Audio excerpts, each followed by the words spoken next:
El aire en esa habitación olía a desinfectante, a silencio forzado y, lo más aterrador de todo, a una resignación fría y metálica que se adhería a cada superficie. No había ventanas que dieran al sol, solo un tenue resplandor azulado que se filtraba por las rendijas de la puerta, la única señal de que el mundo exterior, el mundo de los vivos, seguía girando indiferente. Yo estaba allí, acostado en una camilla que se sentía menos como un lugar de descanso y más como una tabla de despedida. Mi cuerpo, que alguna vez fue un templo de energía y vitalidad, se había convertido en una prisión. Cada músculo dolía con una intensidad sorda y constante. Mis pulmones luchaban por cada bocanada como un pez fuera del agua. Y mi mente era un campo de batalla donde el miedo luchaba una guerra perdida contra una pequeña pero persistente chispa de esperanza. Las máquinas a mi alrededor emitían pitidos rítmicos, cada sonido un recordatorio cruel de que mi existencia dependía de un delicado equilibrio electrónico. Y entonces llegó la voz del médico, que era tan clara y profesional como un bisturí afilado, cortando la poca paz que quedaba en la habitación. Recuerdo el crujido de su bata blanca al moverse, el olor a loción de manos y la expresión de sus ojos. Una expresión que los años de práctica habían convertido en una máscara de empatía clínica, pero detrás de la cual se podía ver el agotamiento de un hombre que había visto demasiados finales. Él no me miraba a mí, sino a los gráficos que colgaban al pie de la cama. Habló de probabilidades, de fallos orgánicos, de lo que su ciencia llamaba el curso inevitable de la enfermedad. Y luego soltó la frase, la bala de plata que atravesó mi armadura de negación. Lo lamento, pero es poco probable que pase de esta noche. No creemos que vea el amanecer. El tiempo se detuvo. Esa frase resonó en el eco vacío de mi cerebro, una verdad brutal y desapasionada. No vería el amanecer, el sol, ese gigante de fuego que había dado por sentado cada mañana de mi vida, ese testigo silencioso de mis alegrías, mis penas y mis trivialidades cotidianas. Se levantaría una vez más, pero para mí todo terminaría en la oscuridad artificial de esa habitación de hospital. Sentí un vacío profundo, no el miedo visceral a la muerte, sino la amarga decepción de la vida que se me estaba arrebatando, las promesas rotas, los sueños inacabados, la simple belleza de un día más negada. Mi familia estaba allí, mi esposa sosteniendo mi mano con una fuerza que desmentía su aparente fragilidad, sus ojos llenos de lágrimas contenidas, mi hijo mayor, con el rostro pálido y tratando de ser el pilar que yo ya no podía ser. La atmósfera se volvió pesada, cargada con el peso de la despedida inminente. El médico les dio instrucciones suaves, palabras de consuelo estandarizadas, y luego se fue, dejando tras de sí la sentencia de muerte pronunciada con el tono monótono de un informe. En ese momento, en la oscuridad, algo cambió dentro de mí. Una pequeña voz, que no era la voz de mi razón, ni la voz de la ciencia, sino una voz que venía de un lugar mucho más profundo y antiguo, susurró una negación. No era una negación histérica, era una resistencia silenciosa y absoluta. Yo no era una estadística. Yo no era el resultado previsible de un gráfico. Yo era más que mis órganos fallando, más que el diagnóstico en mi expediente. Yo era una historia, y esa historia aún no había terminado. Cerré los ojos y no busqué la medicina ni la ciencia, sino algo que los médicos no podían medir ni comprender: la fe. No una fe pasiva, sino una fe combatiente, una fe que se aferra a lo imposible. Apreté la mano de mi esposa, sintiendo la calidez de su piel contra la mía, y en ese contacto encontré una nueva fuerza, una fuerza que no era física, sino pura voluntad. No podía mover mi cuerpo, pero podía mover mi alma. Comencé a rezar, pero no con palabras de súplica o de negociación, sino con una afirmación. Afirmación de que hay un poder superior, un creador, una fuerza que está más allá de la comprensión humana y que si Él tenía un plan diferente, si Él había escrito otro final para mí, entonces las palabras del médico eran solo eso, palabras humanas. La noche se convirtió en una eternidad. Cada minuto era una batalla. El dolor se intensificó, sintiendo como si la vida misma estuviera tratando de escapar de mi cuerpo. Sentía el frío invadir mis extremidades, la respiración haciéndose más superficial, pero mi mente se mantuvo firme, enfocada en la imagen del sol, el sol de mañana. No me permití caer en la desesperación. Recordé fragmentos de mi vida, los momentos felices, las lecciones aprendidas, el amor que me rodeaba, no para despedirme, sino para recordarme por qué valía la pena luchar. La presencia de mi familia era un ancla. Podía sentir sus susurros, sus lágrimas silenciosas, y cada una de esas manifestaciones de amor era una inyección de pura adrenalina espiritual.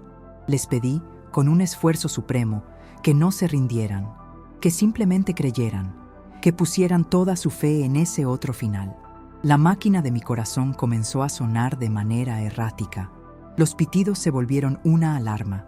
Las enfermeras entraron apresuradamente, sus rostros tensos bajo las luces de la habitación.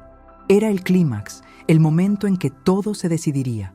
Sentí un último estallido de dolor, un vacío que casi me arrastra, y en ese instante, en lugar de rendirme, ofrecí mi último acto de voluntad. Simplemente dije o pensé, con toda la fuerza de mi ser, no hoy. Y luego, el silencio. El monitor cardíaco se estabilizó.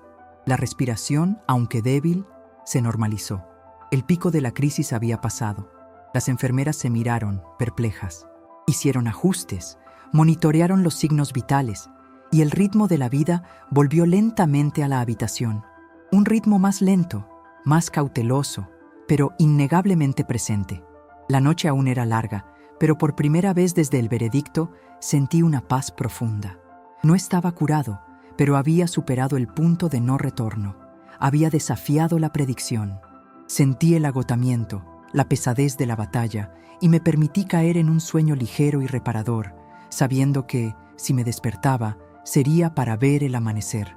Me aferré a ese pensamiento, a la promesa de un nuevo día que ya no era una certeza negada, sino una posibilidad ganada. Los médicos habían hablado de la inevitabilidad, pero el universo, o tal vez algo mucho más íntimo y personal, había intervenido. La ciencia tiene sus límites, y a veces, justo en el borde de esos límites, es donde la fe y la voluntad humana se encuentran para escribir un capítulo que nadie, ni el más sabio de los profesionales, podría haber predicho. El bloque 1 termina aquí, justo en el límite entre la muerte anunciada y la espera de un milagro. Mi cuerpo estaba destrozado, pero mi espíritu había ganado la primera batalla, una batalla contra el tiempo y contra la lógica. El amanecer, cuando finalmente llegó, no fue un evento glorioso y cinematográfico, sino una intrusión silenciosa, una mancha de color gris rosáceo que comenzó a teñir las persianas cerradas de la sala de la unidad de cuidados intensivos. Lo vi, o más bien, sentí su presencia, la tenue luz que prometía un día nuevo. Abrí los ojos y el primer pensamiento no fue de alivio, sino de confusión. ¿Dónde estaba el fin? ¿Dónde estaba el vacío que me habían prometido? Estaba allí, todavía respirando, débil, exhausto, pero vivo. Mi esposa se había quedado dormida en el sillón a mi lado, su cabeza apoyada torpemente sobre el brazo, su mano todavía sujetando la mía.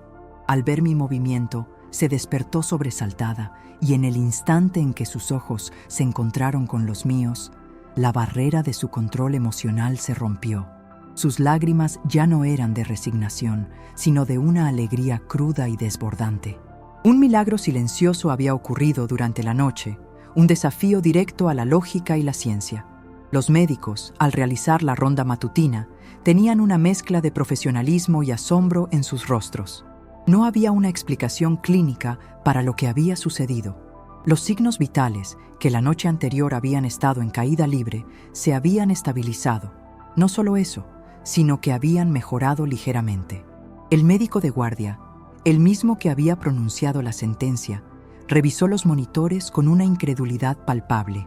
Sus palabras fueron cautelosas, llenas de jerga médica, pero el mensaje subyacente era inconfundible. Hemos superado el peor momento, pero el camino es largo y lleno de riesgos. El diagnóstico seguía siendo grave. La amenaza persistía, pero ahora había una ventana. una minúscula oportunidad donde antes solo había un muro. El siguiente periodo fue una lucha de desgaste.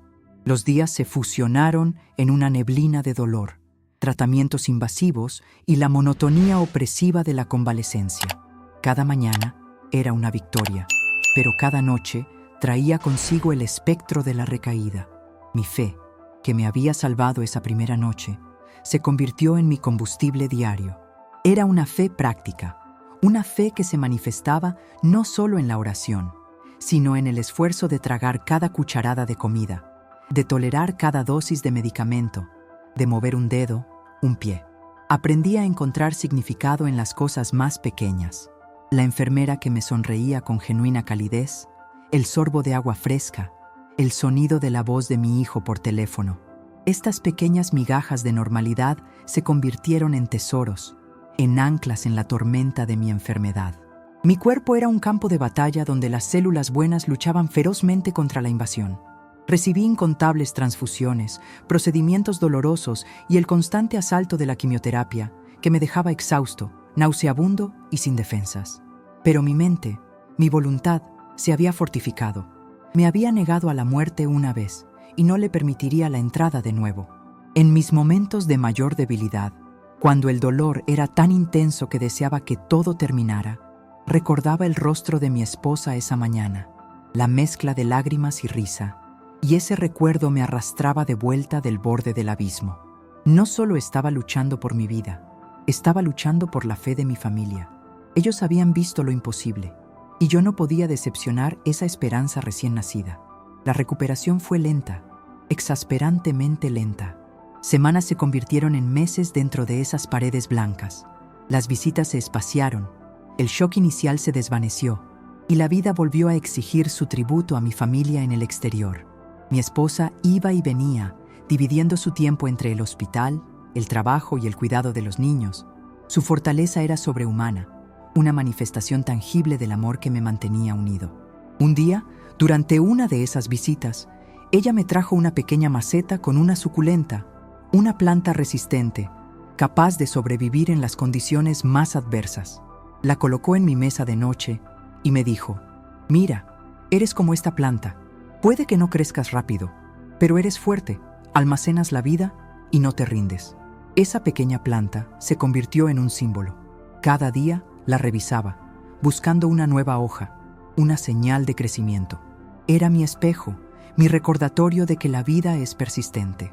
El punto de inflexión, el momento de la verdadera revuelta, ocurrió después de una tomografía de seguimiento.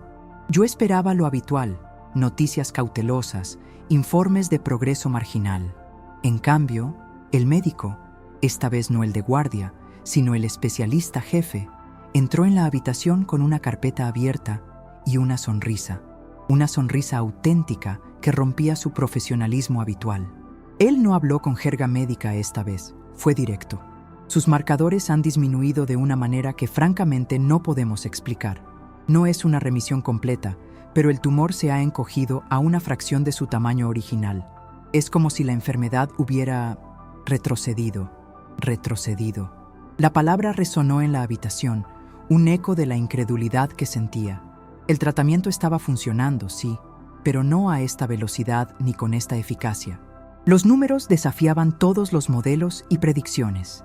Era la mano de lo inexplicable. En ese momento, entendí que no se trataba solo de la habilidad de los médicos o de la potencia de los fármacos.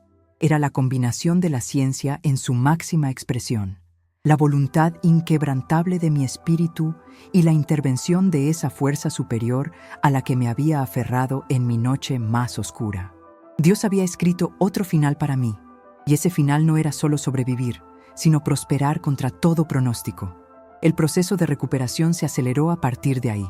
Dejé la unidad de cuidados intensivos, pasé a una habitación normal y finalmente llegó el día que parecía imposible, el día del alta. Caminé lentamente, apoyado en un andador, pero caminé. Al salir de ese edificio, la luz del sol me golpeó con una fuerza abrumadora. Era el mismo sol que me habían dicho que no vería, y ahora cada rayo se sentía como una bendición. Mi familia me esperaba, y el abrazo fue el más dulce, el más profundo que jamás haya experimentado. Mi vida ya no era la misma. La enfermedad me había despojado de todo lo superficial, dejando solo lo esencial: el amor, la fe y la preciosa, frágil belleza de estar vivo. Sabía que esta no era solo una historia de supervivencia, era una historia de transformación, una historia de cómo una sentencia de muerte se convirtió en un segundo comienzo, y de cómo el final que los hombres habían escrito fue borrado por un poder mucho mayor. La verdadera lucha comenzaba ahora, la de vivir esta segunda vida con la gratitud y el propósito que se merecía. Volver a casa fue una experiencia surrealista. El hogar, que antes había sido el telón de fondo de mi vida, ahora parecía un museo lleno de recuerdos de una persona que ya no era completamente yo. Las alfombras, los muebles, el olor familiar de la cocina, todo tenía una resonancia diferente, como si estuviera viendo el mundo a través de un nuevo filtro. Me movía lentamente. Cada paso era una hazaña, un recordatorio físico de la guerra que mi cuerpo había librado. La debilidad persistía, la fatiga era una sombra constante, pero cada pequeño logro era una victoria monumental. Subir un escalón, atarme los zapatos, sostener una conversación sin que la respiración me fallara, eran rituales sagrados que celebraba en silencio. Mi familia me rodeaba con un cuidado tierno, pero también con una expectativa cautelosa. Habían sido testigos de un milagro, pero también conocían la fragilidad de la vida. Había una nueva dinámica en nuestra casa, una mezcla de alegría por mi regreso y una tensión subyacente que provenía del miedo a la recaída. Fue en esos primeros días en casa cuando la verdadera revuelta comenzó a gestarse. No en mi cuerpo, sino en mi espíritu. Me di cuenta de que sobrevivir no era suficiente. Había sido salvado por un propósito, y ese propósito me exigía más que simplemente existir. Antes de la enfermedad, mi vida había estado centrada en las ambiciones profesionales, en la acumulación, en el ritmo frenético de la sociedad moderna.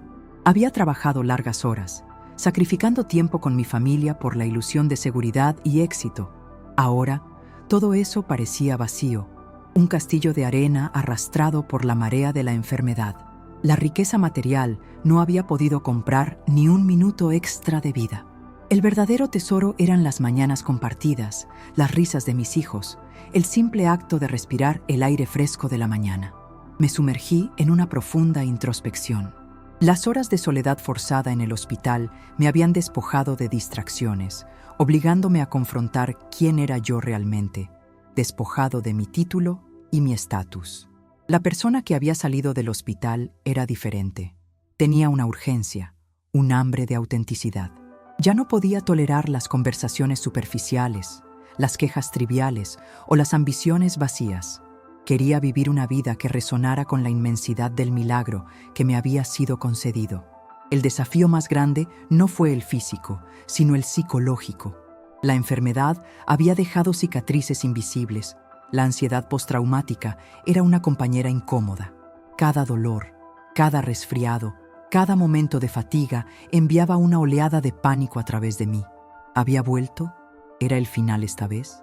Tuve que aprender a domesticar ese miedo, a reconocerlo, pero no a permitirle que me gobernara. Utilicé las mismas herramientas que me habían salvado en la noche crítica, la fe y la afirmación. Cada vez que el miedo intentaba asfixiarme, yo respondía con gratitud. Daba gracias por el momento presente, por el aire en mis pulmones, por la oportunidad de luchar un día más. Este cambio de enfoque, de la preocupación al agradecimiento, fue mi terapia más efectiva. Decidí que mi vida tenía que convertirse en un testimonio vivo. Empecé a utilizar mi historia para conectar con otros.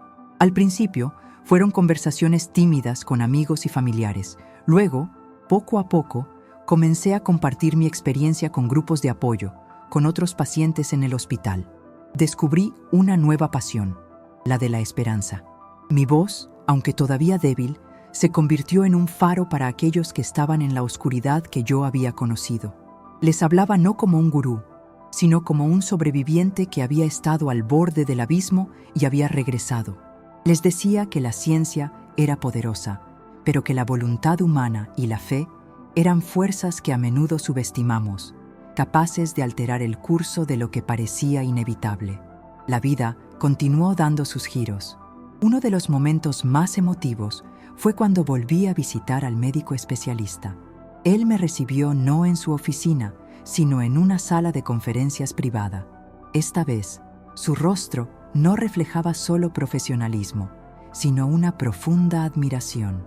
Me dijo que mi caso se había convertido en un tema de estudio en el hospital, un caso atípico que desafiaba las explicaciones. Me preguntó, con una humildad sorprendente, qué creía yo que había marcado la diferencia. Le hablé de la fe, del momento en que decidí, en contra de su pronóstico, que no cedería. Él, un hombre de ciencia pura, simplemente asintió. No me creyó, quizás, pero me respetó. Me dijo, hay cosas que la medicina aún no puede catalogar. Lo que sea que haya activado en usted, siga activándolo. Usted es una anomalía positiva. Esa conversación fue una confirmación. Mi milagro no había sido un accidente, sino una elección activa. Había elegido creer en un final diferente, y esa elección había tenido un impacto tangible. La revuelta final ocurrió cuando tomé la decisión de reestructurar completamente mi vida profesional. Dejé mi antiguo trabajo, el que me había consumido y me había alejado de lo importante. No fue una decisión fácil. Implicó riesgos financieros y la crítica de algunos, pero la perspectiva de la muerte te da una claridad inigualable. Elegí dedicarme a algo que importaba, ayudar a otros a encontrar su propia fuerza interior frente a la adversidad. Comencé a escribir, a dar charlas, a compartir mi viaje con la esperanza de que mi historia sirviera no solo de inspiración, sino de mapa para alguien más navegando su propia tormenta. Mi vida se había transformado de una búsqueda de éxito externo a una búsqueda de significado interno. El sol, ese sol que me habían dicho que no vería, ahora brillaba con un propósito renovado. El final que Dios había escrito no era solo la extensión de mi vida, sino la reescritura de su propósito. La decisión de cambiar mi camino profesional no fue simplemente dejar un trabajo, fue una demolición y reconstrucción completa de mi identidad. El antiguo yo estaba intrínsecamente ligado al éxito corporativo, a los títulos rimbombantes y a la seguridad económica. Al renunciar a eso, me enfrenté a un vacío que era a la vez aterrador y liberador. Muchos amigos y colegas me miraron con lástima o incomprensión. No podían entender cómo alguien que había vuelto de la muerte podía tirar por la borda lo que ellos consideraban la esencia de la vida exitosa. Pero yo había visto el final de ese camino, y no era lo que mi alma anhelaba. La visión de la vida que se me había negado, incluso por un instante, me había dado una claridad radical. El tiempo es el único recurso irreemplazable. Elegí utilizar ese tiempo para la conexión genuina y el servicio. Empecé a trabajar con una pequeña fundación que asistía a pacientes con enfermedades crónicas, enfocando mis esfuerzos en el apoyo emocional y espiritual, áreas que la medicina tiende a descuidar. En esas interacciones encontré un eco profundo de mi propia experiencia. Recuerdo particularmente a una mujer, María, una joven madre que estaba enfrentando un diagnóstico similar al mío. Estaba hundida en la desesperación, convencida de que su vida ya había terminado. Sus ojos estaban vacíos, reflejando el mismo frío metálico que yo había sentido en esa habitación de hospital. Cuando la conocí, ella no quería hablar de tratamientos ni de pronósticos. Quería saber cómo afrontar la despedida.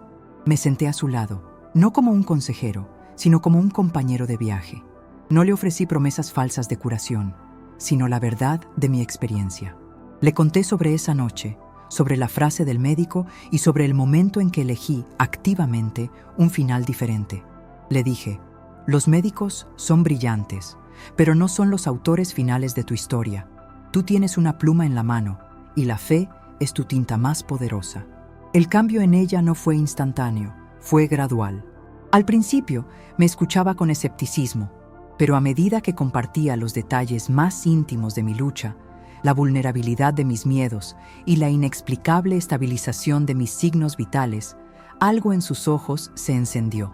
No fue un milagro médico en ese momento, sino un milagro de la voluntad. Ella comenzó a luchar, no con resignación, sino con un nuevo propósito. Ver esa transformación fue más gratificante que cualquier ascenso corporativo que hubiera logrado.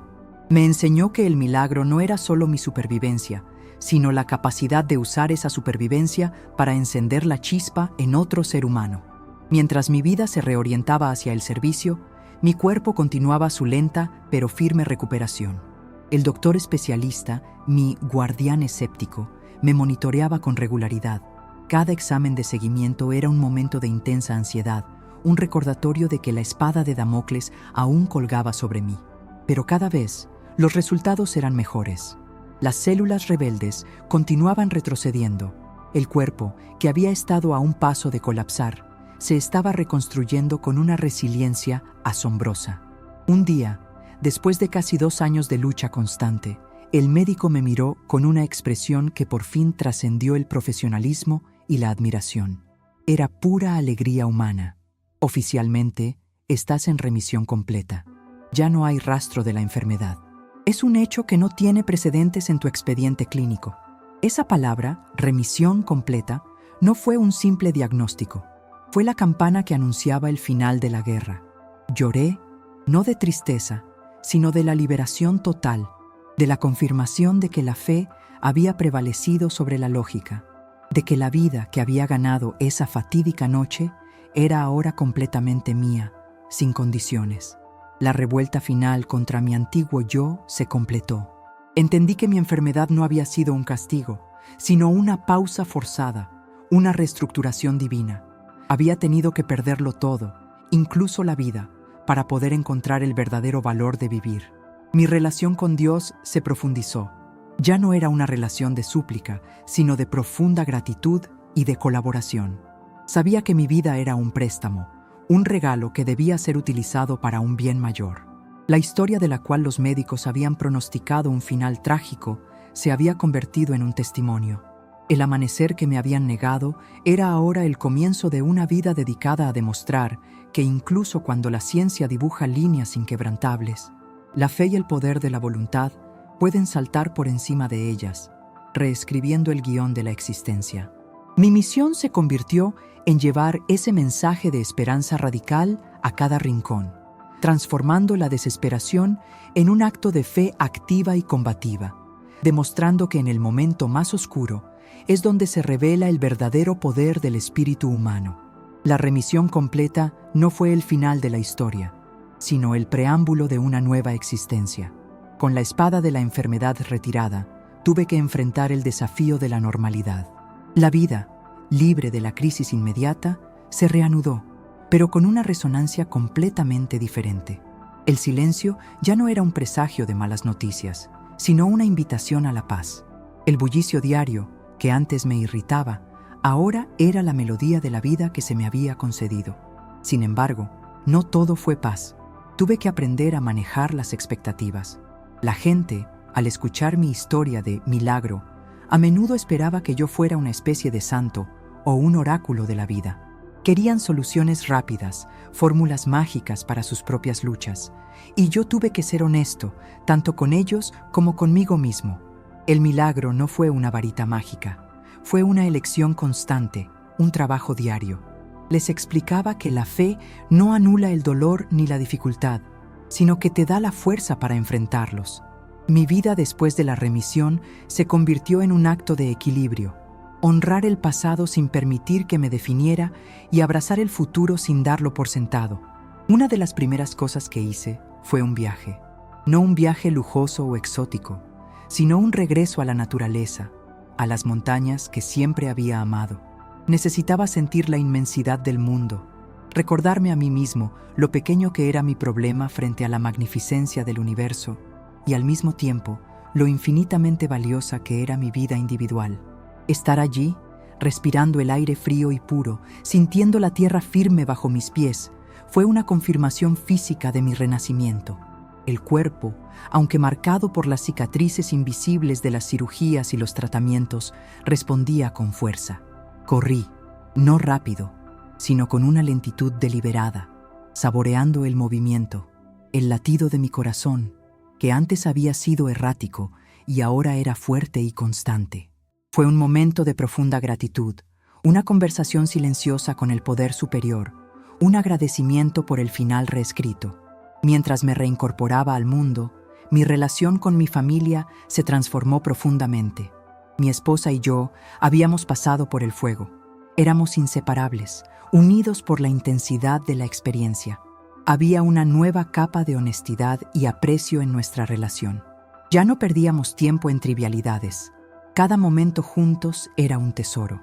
Mis hijos, que habían visto a su padre al borde de la muerte, maduraron con una sabiduría inusual. Ellos aprendieron la lección más importante de todas: la fragilidad y el valor de la vida. Esto se convirtió en mi legado más importante, más valioso que cualquier herencia material que pudiera dejarles. La necesidad de compartir mi historia se hizo más fuerte. Empecé a dar conferencias y a escribir un libro. Mi objetivo era llegar a aquellos que se sentían atrapados, ya sea por una enfermedad, una crisis financiera o una desesperación emocional. Quería desmitificar el milagro. Quería que la gente entendiera que su propia fuerza interior, su fe inquebrantable, es la verdadera fuerza milagrosa. En mis charlas siempre volví al punto de inflexión. Esa noche oscura donde me dijeron que no vería el amanecer. Insistía en que la revuelta no comenzó con la curación, sino con la decisión de no aceptar la narrativa del miedo y la fatalidad. Les decía: la ciencia te da el marco, pero tu espíritu escribe la historia. Mientras haya aliento, hay una oportunidad de cambiar el final. Un efecto inesperado de mi testimonio fue el impacto que tuvo en la comunidad médica. Algunos médicos, especialmente los más jóvenes, se acercaron a mí. Estaban intrigados, a veces escépticos, pero siempre respetuosos. Mi caso se había convertido en un recordatorio de que la medicina no es solo ciencia fría, sino también el arte de fomentar la esperanza. Los animaba a ver a sus pacientes no solo como un conjunto de síntomas y estadísticas, sino como seres humanos con una voluntad, con una fe que, si se nutre, puede convertirse en un aliado poderoso en el proceso de curación. Esto cerró el círculo de mi revuelta. Había desafiado el pronóstico del médico y ahora estaba colaborando con la medicina, infundiéndole un sentido más profundo y humano.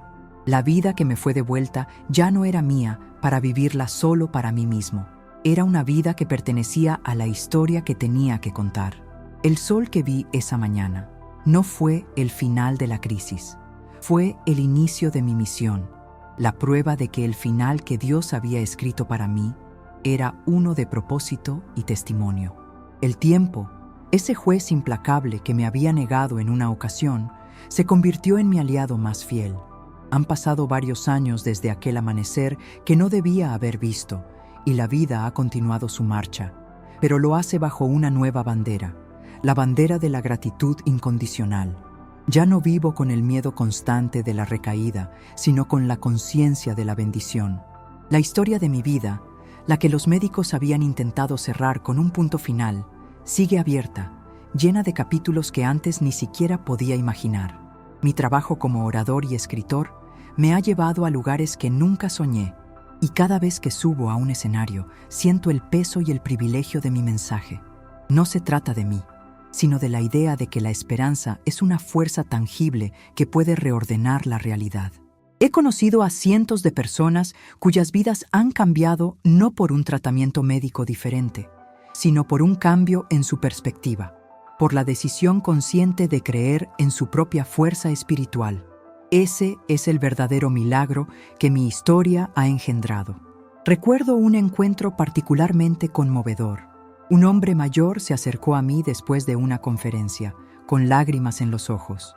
Me dijo que había perdido toda fe después de la muerte de su esposa, y que mi historia, mi insistencia en que hay un final diferente escrito para cada uno, lo había impulsado a buscar un nuevo propósito. Había decidido utilizar su tiempo restante para hacer voluntariado en un hospicio, llevando consuelo a otros. Me dijo: «Usted me enseñó que la vida no se mide en años, sino en el impacto que se tiene en el alma de otra persona». Esas palabras fueron la prueba de que el final reescrito no era solo para mí, sino para aquellos a quienes mi testimonio podía alcanzar. La revuelta contra el destino se había convertido en un movimiento de esperanza. A nivel personal, mi vida es más rica y profunda que nunca. Las prioridades son inamovibles: mi fe, mi familia, mi misión. Hemos aprendido a celebrar las pequeñas victorias: el sabor de un buen café un paseo por el parque, la simple convivencia. El estrés del pasado, la carrera por el éxito material, ha sido reemplazado por una búsqueda de significado y paz. La casa se llena de risas auténticas, no forzadas por la formalidad, sino nacidas de la alegría de estar juntos. Mi esposa, mi roca, se ha convertido en una colaboradora en mi misión. Su testimonio sobre la fe inquebrantable de un cuidador es tan poderoso como el mío.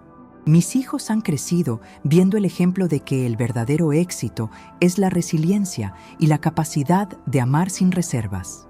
Ellos comprendieron a una edad temprana que la vulnerabilidad no es debilidad, sino la fuente de la mayor fortaleza. Y el médico, sí, el especialista. Nos vemos de vez en cuando, no como médico y paciente, sino como viejos amigos. Él, el hombre de ciencia, ha suavizado su escepticismo.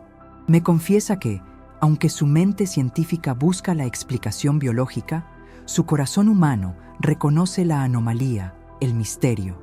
Me dice que mi caso lo obliga a ser un médico más humilde, más abierto a lo que está fuera de los gráficos y los protocolos. Me dice, usted me enseñó que la medicina trata al cuerpo, pero algo más grande sana el alma.